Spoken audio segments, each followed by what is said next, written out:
besties, we gotta talk, child. I know we're gonna talk about Monique, but child, it's already done made the blogs. DL Hughley then already responded.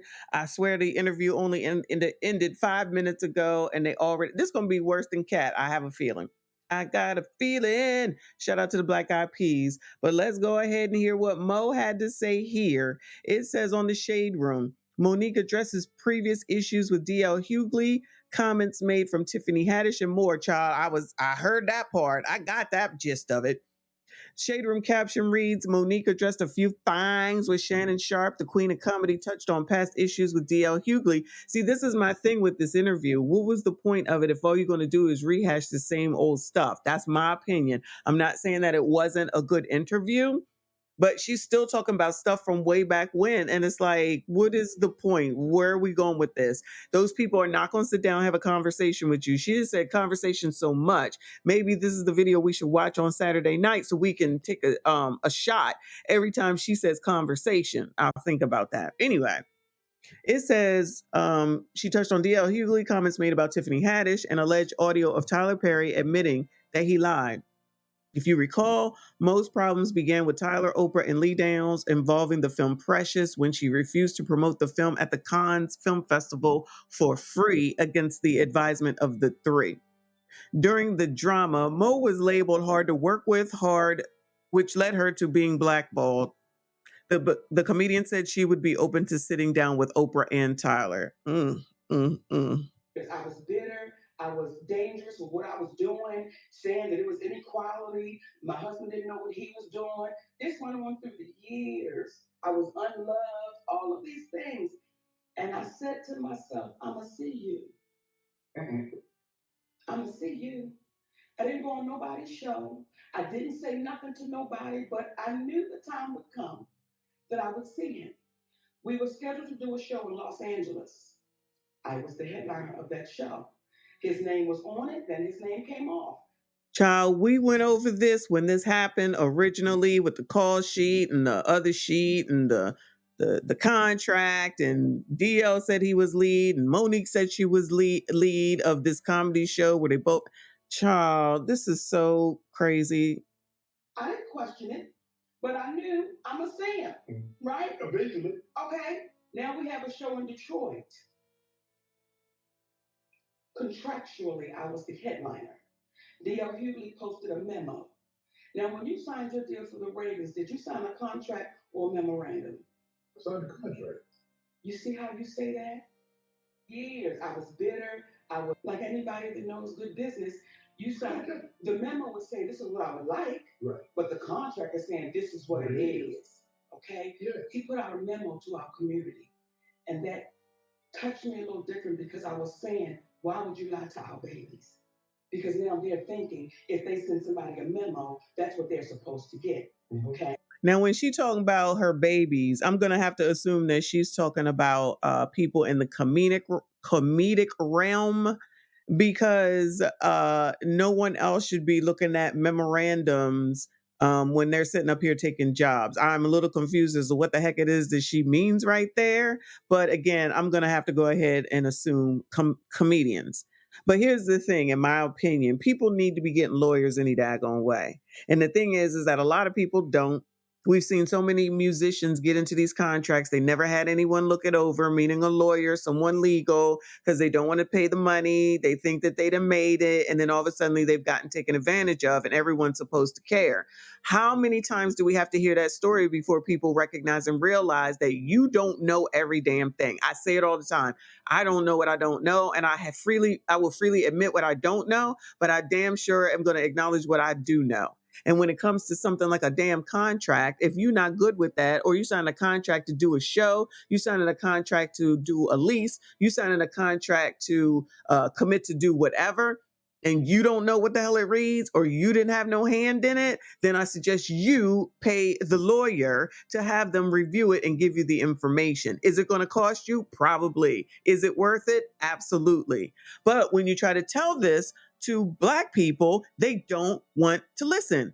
Monique wants to sit here and continue to say she trying to help everybody, and that's fine. Let her do her thing. But I'm telling you, for the most part, They not listening. I'm sorry. Everybody swears they know something. Hell, take that woman who the lead food critic dude just went to. That guy that did the food critic, he went over there with the barber and everybody else and left a $4,000 tip and divvied it out. And that woman was so happy to just have $4,000 that she just kept it, ruined her business, ruined relationships, all over $4,000. It's only $4,000. Wasn't your business worth much more? Don't you know that after getting that man's okay and positivity on your business, that you were going to get that tenfold? But so short-sighted, you're just going to take what it is that you have in hand and think that you made it. That's why I say everybody thinks something like $4,000 is a lot of money. It's all relative, of course. But at the end of the day, you can get through $4,000 quickly. So are you playing the short game or are you playing the long game is my question. Now, mind you, I know I'm a little bit off topic, but I just want people to understand and know that y'all can sit up here and think that I'm out here just trying to bash people or hurt people. The thing is that y'all don't want to listen. So all we're going to do is laugh. Because it's stupid and it's unnecessary because all the information is here in your face and at your feet, at your fingertips, honestly. And y'all just refuse because you're not going to tell me. I was contractually signed to go as the headline. Right. You mean you go last? D.L. Hughley didn't come into the building until 9:30. Now, contractually, I said I had to be on stage by 9:30. Because if the show starts at 8, I refuse to keep an audience waiting. Right. That is disrespectful to the audience. Correct. When I went on that stage, Shannon, I made sure everything I said. We didn't heard this before. I remember our beautiful sister Tiffany. All right. Let's go hear what D.L. Hughley had to say, because I'm not trying to sit here and rehash all this again. I'll come back to Tiff in a minute. Monique made during her show with her interview with Shannon Sharpe. Again, this is the same damn story, but let's hear him. Well, Club Shay Shay is getting messier and messier. It's almost like Wendy Williams didn't go anywhere. She just got a weight set. So Monique was on. Every time I see Monique these days, she's on doing some greasy video with her and her daddy complaining about something or working out. I don't know nobody that work out that much and gain weight unless every crunch you do has got Captain in front of it. But apparently she goes on Club Shay Shay and tells the story about how she came on my radio show and I wasn't there at the time. And my co-host Jasmine Sanders played a game that we played all the time with everybody called Would You Rather. She apparently was so offended by that she said she got off. She called me. Monique did, and she said I was very dismissive, like, Monique's a liar. When Monique did call me, I heard her complaints. I listened to her, and I pulled the segment.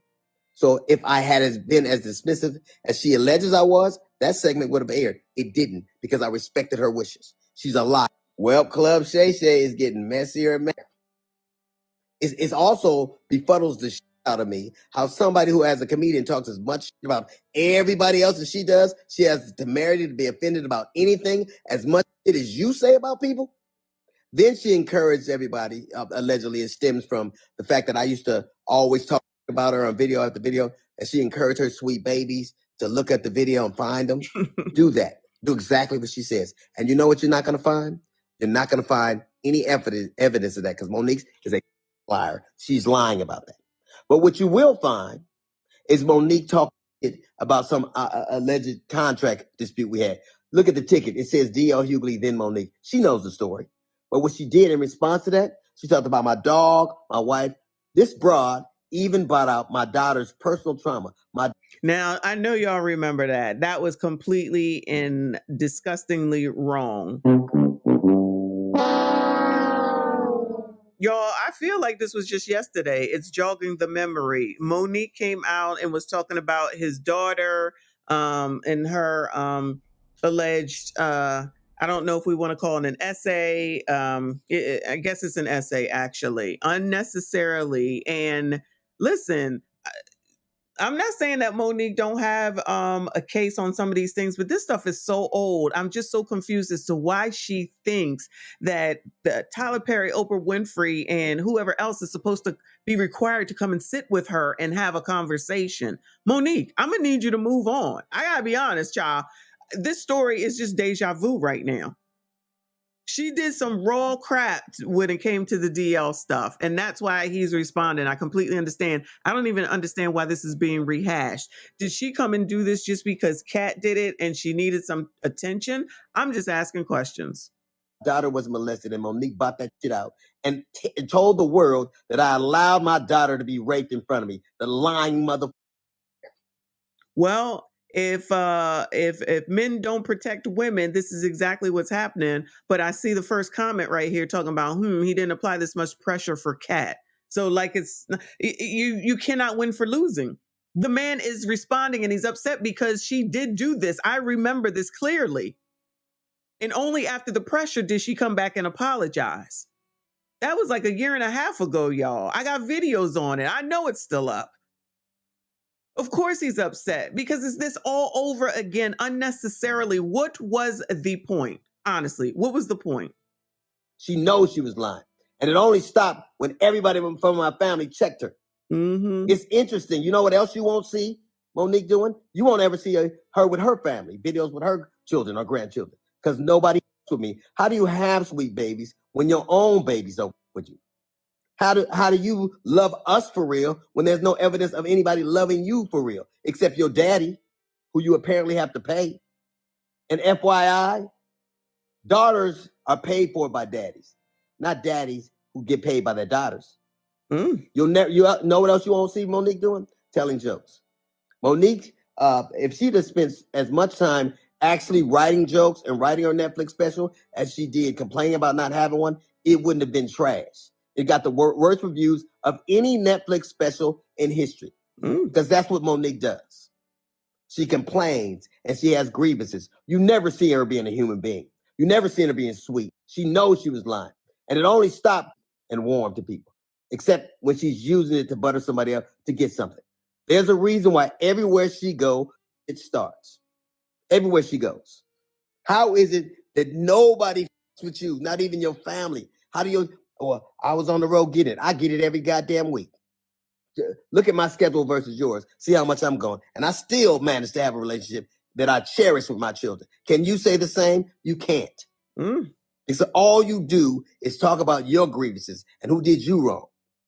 There's a reason you're by yourself. There's a reason you got to pay a man to love you. It's sad. There's an old adage that says you can't buy love. It's a shame, Monique, that you probably always will have to. And warm to people.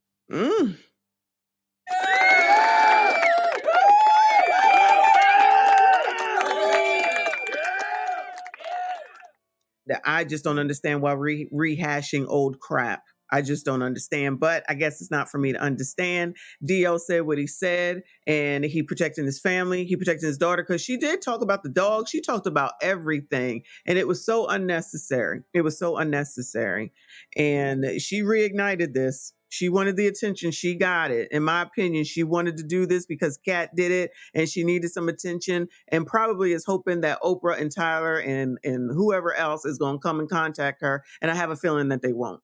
I promise you Oprah is not going to respond to this. I promise you Tyler Perry is not going to respond to this. Now, anybody else, I don't know. I expect Tiffany Haddish to respond. Absolutely. She needs the attention. So we'll keep an eye out, y'all. All right. So shout out to everybody that made it this far. Make sure you let me know what you think of this mess, child.